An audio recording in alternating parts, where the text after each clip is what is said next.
Hei sahabat status sarjana, perang menjadi salah satu bentuk perwujudan dari naluri untuk mempertahankan diri yang dianggap baik dalam pergaulan antar manusia maupun antar bangsa. Selama 5.600 tahun terakhir manusia telah menggelar 14.600 perang. Hal ini menandakan bahwa konflik bersenjata atau perang telah ada dan terjadi ribuan tahun yang lalu meskipun berbeda situasi dan derajatnya dengan konflik bersenjata pada masa kini. Perang antara Rusia dan Ukraina baru saja dimulai Kamis tanggal 24 Februari tahun 2022 kemarin. Perang ini terjadi setelah ketegangan yang kian meningkat selama berbulan-bulan antara kedua negara. Nah, status sarjana akan membagikan beberapa informasi menarik yang mungkin akan membuat kamu terkejut setelah menontonnya. Penasaran? Mari kita simak Rusia menyerang, ekonomi terguncang versi status sarjana.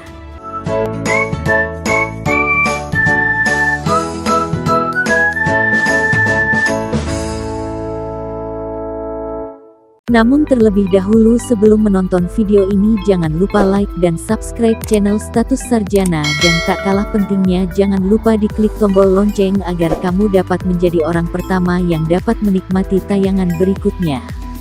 Konflik Ukraina dengan Rusia yang sedang berlangsung telah mengguncang politik dunia, ekonomi, dan sistem pasar global, sedangkan upaya diplomatik oleh para pemimpin dunia untuk menyelesaikan krisis tidak menunjukkan tanda-tanda kemajuan.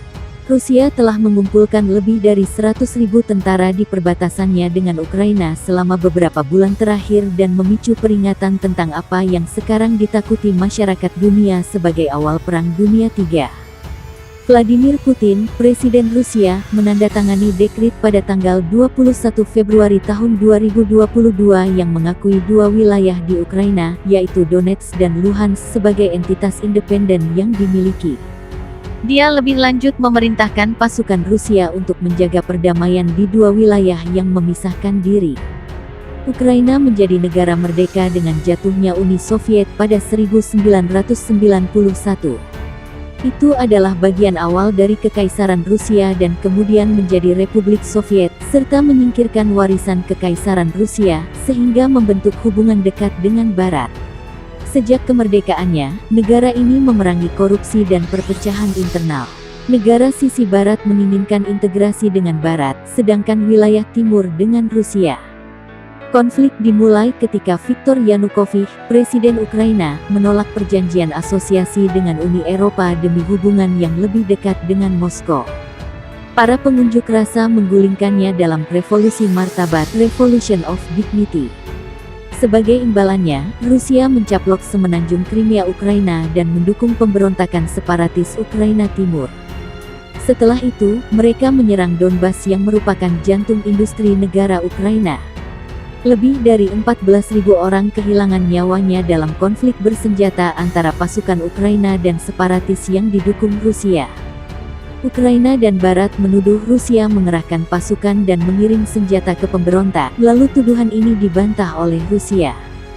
Namun, Rusia mengecam keras Amerika Serikat, AS, dan NATO karena membantu Ukraina dengan senjata dan latihan militer bersama. Presiden Putin juga menyatakan keprihatinan atas rencana beberapa anggota NATO untuk mendirikan pusat pelatihan militer di Ukraina karena akan memfasilitasi pijakan militer di kawasan itu bahkan tanpa Ukraina bergabung dengan NATO.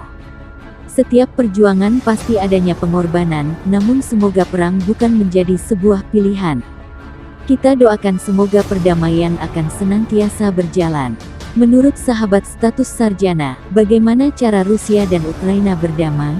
Sebutkan jawabanmu di kolom komentar dan sampai jumpa di video status sarjana berikutnya.